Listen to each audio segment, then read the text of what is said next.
వంటి పూజ. గురుగారు మరొక ప్రశ్నని చూద్దామండి. పైడ్రాజు గారు బాసర నుంచి మనకి ప్రశ్న అడుగుతున్నారు. గురు చరిత్ర పారాయణతో కలిగే ఫలితాలేమిటి? ఏది కావాలి అంటే అది మనకు గురు చరిత్ర ఇస్తుందమ్మా.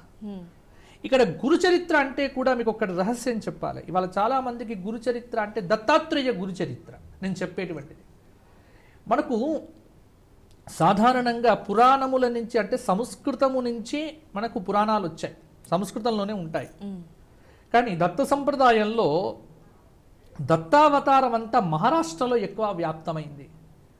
అందుకే దత్తుడికి సంబంధమైనటువంటి గురు చరిత్ర గంగాధర సరస్వతి అనేటువంటి ఒక మహాయోగి ఈ గురు చరిత్రను మరాఠీ భాషలో రాశారు.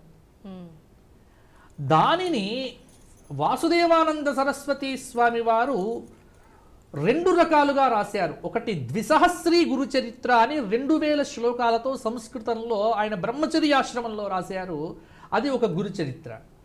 ఇక రెండవది ఏమిటి అంటే సమశ్లోకి గురు చరిత్ర అని 7000 శ్లోకాలతో ఉన్నటువంటిది మనకు తెలుగులో లభ్యమవుతూ ఉన్నటువంటిది. దానిని మనకు తెలుగులో మొట్టమొదలు గురు చరిత్ర గ్రంథాన్ని వేసినటువంటి వారు బోధానందేంద్ర సరస్వతి స్వామి వారు. అక్కడ మల్కాజిగిరిలో ఉండేవారమ్మ, హైదరాబాద్లో. మా గురువు గారికి వారు చక్కగా దగ్గరి బంధువులు. వారు అవధూత దత్తాత్రేయ స్వరూపంగానే భావించేవారు. వారు తెలుగులో గురు చరిత్ర వేశారు. కాబట్టి గురు చరిత్ర మరాఠీలో ఉంది, సంస్కృతంలో ఉంది. సంస్కృతంలో ఉన్నటువంటి గురు చరిత్ర, ఈ గురు చరిత్రలో ఉన్నటువంటి కథలన్నీ కూడా మొత్తం పురాణాల్లోంచి తీసుకున్నటువంటివి. అలాగే గానగాపురంలో అక్కడ మనకు అవతరించినటువంటి దత్తస్వరూపమైన నరసింహ సరస్వతి స్వామి వారి యొక్క లీలలు, ఇది ఒక గురు చరిత్ర దొరుకుతోంది. ఈ గురు చరిత్ర పారాయణం 7 రోజులు చేస్తే చాలు, ఎటువంటి కష్టాలైనా దూరం అవుతాయి.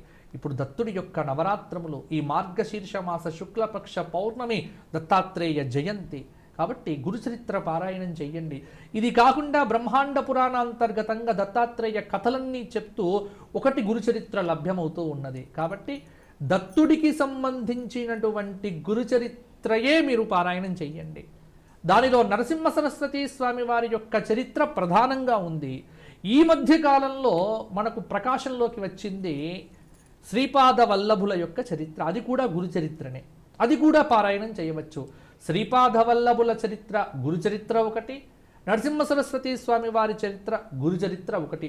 ఇవి ప్రధానంగా మనకు లభిస్తూ ఉన్నాయి. కాబట్టి గురు చరిత్ర పారాయణము కామధేనువు లాంటిది, కల్పవృక్షము, చక్కగా చేయవచ్చు.